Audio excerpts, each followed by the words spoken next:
হাসিনার মতো রুমিন ফারহানাকেও দিল্লি পাঠিয়ে দেব।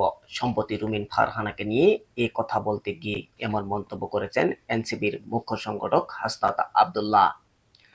নির্বাচন কমিশনের শুনানিতে এনসিপি নেতা আতাউল্লাহ সহ নেতাকর্মীদের মারধরের প্রতিবাদে আয়োজিত এক সংবাদ সম্মেলনে তিনি এ মন্তব্য করেন।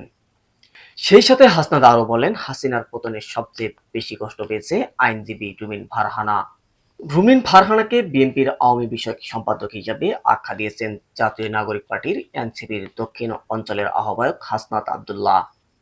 সেই সাথে হাসনাত আরও যোগ করেন, বিএনপির মধ্যে অনেকেই আওয়ামী বিষয়ক সম্পাদক রয়েছেন, তাদের মধ্যে অন্যতম রুমিন ফারহানা। হাসিনার পতনে রুমিন ফারহানা সবচেয়ে বেশি কষ্ট পেয়েছেন। তিনি সবসময় বলে থাকেন, আগামী 15 বছর নাকি তিনি সবচেয়ে ভালো ছিলেন, কারণ আওয়ামী লীগের সকল সুযোগ সুবিধা তিনি সবসময় ভোগ করতেন।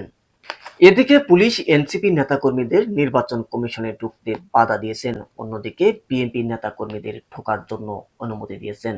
এই নির্বাচন অফিস নাকি বিএনপির পার্টি অফিস হয়ে গেছে। হাসনাত আরো বলেন, তারা বারবার বলেছেন একটি অবাধ ও সুস্থ নিরপেক্ষ নির্বাচনের দিকে যেতে চান। এদিকে আক্রমণের শিকার হওয়া আতাউল্লাহ বলেন, তাদেরকে নাকি নির্বাচন কমিশনে ঢুকতে দেওয়া হয়নি।